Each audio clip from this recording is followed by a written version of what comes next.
کیا آئے گی؟ محبت آئے گی، وفاداری آئے گی، پیار آئے گا، یسوع مسیح کی تسلی آئے گی، اطمینان آئے گا، پھر آپ اچھی زندگی بسر کر پائیں گے۔ آمین۔ آمین۔ تو پھر یہ حکم کے طور پر پولس رسول کہتا ہے یہ چیزیں تمہاری زندگی سے دور کی جائیں۔ یہ چیزیں آئی ضرور ہیں، ہمیں دکھ ملے ہیں، پریشانیاں ملی ہیں، لیکن ان کو اگر ہم لے کر عمر بھر یاد رکھیں، ان کو یاد کرتے رہیں گے اور اسی چکر میں ہم گھومتے رہیں گے تو آگے نہیں بڑھ پائیں گے۔ جو ہماری جو ماضی ہے نا وہ تو تلخ ہے، مانا اس بات کو، لیکن مستقبل کے بارے میں سوچنا ہے کہ وہ نہ تلخ گزرے، وہ تو اچھا گزر جائے۔ حال بھی چلے، مان لیا کہ برا گزرا ہے، لیکن کوشش کریں کہ جو ہمارا مستقبل ہے، جو آنے والا وقت ہے، وہ ہم اچھا گزار کریں۔ تو پھر وہ کیسے گزرے گا؟ وہ ان چیزوں کو جب زندگی سے نکالیں گے، ڈیلیٹ کر دیں گے اس ڈیٹے کو جو ہمیں روز پریشان کرتا ہے۔ ہم نے موبائل کے اندر ڈیٹا رکھا ہوتا ہے نا، یا لیپ ٹاپ کے اندر یا کمپیوٹر کے اندر، تو پرانا ڈیٹا جو ہے اس کو ڈیلیٹ کرنا پڑے گا جب نیا ڈیٹا ہم چاہیں گے کہ اس میں رکھیں۔ تو پھر یہ تلخیاں، تلخ مزاجیاں، یہ سب چیزیں جو ہیں ان کو زندگی سے نکالنا پڑے گا۔ جب نکالیں گے تو پھر یسوع مسیح کا روح اندر آئے گا، پھر اطمینان، تسلی، محبت، خوش الہانی پھر زندگی کے اندر آئے گی۔ تو پھر اسی یعقوب دی طرح نہیں کہہ سکیں گے کہ ساری زندگی دے برس 130 ہی تے دکھ نال بھرے رہنے۔ جو اسی خوشحال ہو جائے گا ساڈا مال اسی ڈیٹا اسی ڈیلیٹ کر دیں گے تو پھر کی ہوئے گا؟ وہ اسی بھول جائیں گے ساری چیزاں بھول، جدو بندہ بھول جاتا ہے تو پھر کی کرتا ہے؟ پھر خوشحال زندگی بسر کرتا ہے۔ کی خیال ہے؟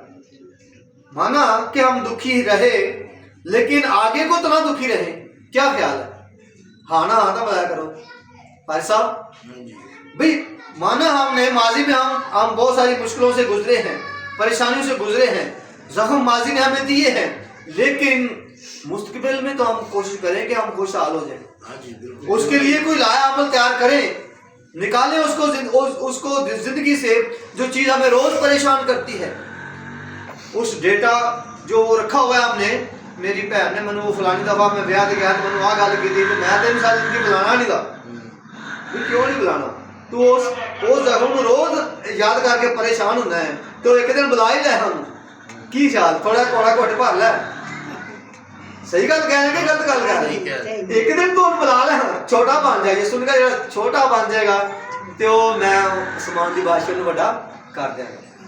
بھائی نے اگر آپ کے ساتھ برا کیا ہے بلا لو انہوں، کوئی گل نہیں، اچھا یار میں تینوں معاف کیا تو مجھے معاف کر دے، مل جاؤ انہوں پھر دوبارہ۔ تو کی ہوئے گا پھر؟ وہ چیز جڑی روز سانو پریشان کر دی وہ ختم ہو جائے گی، صرف ایک دفعہ دل بڑا کرنا پڑے گا۔ آمین آمین۔ ہوں اگلی ایک آیت میں تہاڈے سامنے رکھن لگا، چوتھے باب دی دوسری آیت لکھا ہے، یعنی کمال، فروتنی اور حلم کے ساتھ تحمل کر کے محبت سے ایک دوسرے کی برداشت کرو۔ کی کرو؟ فروتنی نال دل بڑا کر کے، حلم یعنی حلیم ہو کے ایک دوسرے دی کی کرو، محبت نال تے تحمل نال ایک دوسرے دی برداشت کرو۔ جب ہم ایک دوسرے کی برداشت کریں گے، اور یار بھرا سی یار انہیں کوئی نہیں، میرا 2000 کھا لیا تو کیا چھوٹا سی یار، بڑا سی یار کوئی گل نہیں، یہ کیا کر ہیں؟ معاف کر دیں اسے، آپ بڑے بن جائیں گے۔ معاف کرنے والا بڑا بن جاتا ہے۔ آمین۔ اگر اسی وہ 2000 ہم ساری زندگی روندے رہاں گے، وہ ملنا بھی نہیں رہا تو اسی پریشان بھی رہاں گے۔ کی خیال ہے؟ جو کھا گیا ہے وہ تو انہیں کھا لیا ہے تو انہیں معاف کر دو گے تو کی ہوئے گا؟ پھر پھر تہاڈا بھرا مل جائے گا۔ مصرف بیٹا آج جو سارا کچھ لے کے چلا گیا اپنا حصہ باپ کو، وہ پھر اینا پریشان رہن لگ پیا کہ وہ سب کچھ ختم ہو گیا، لیا انہیں قسمیاں پیسہ سارا اڑا دیتا، تے جا کے ایک شخص کول گیا، انہیں کہندا مینوں روٹی تے رکھ لا، انہیں کہا روٹی نہیں دے سکدا میں تینوں وہ پھلیاں جڑے میرے سور چ کھاندے نے جنگل وچوں پیلیاں چوں، وہ تو سور چ لایا کر تے وہ پھلیاں تو بھی کھا لیا کر تے بس یہ کام میں تینوں کر سکنا۔ وہ پھر سور چ رہندا تے جنگل چوں پھلیاں کھا کے تے اپنی گزر بسر کردا۔ ایک دن انہوں یاد آیا کہ میں اپنے باپ دے گھر جانا، پھر واپس چنگا کر کے تو نہیں سی آیا وہ ہیں۔ ہن باپ دا حوصلہ ویکھ لو، ਚੰਗਾ ਕਰਕੇ ਨਹੀਂ ਗਿਆ ਉਹਨੇ, ਜਿਹੜਾ ਮੇਰਾ ਬਣਦਾ ਮੈਨੂੰ ਹਿੱਸਾ ਦੇ ਦੇ, ਮੈਂ ਤੇਰੇ ਘਰ ਨਹੀਂ ਰਹਿਣਾ।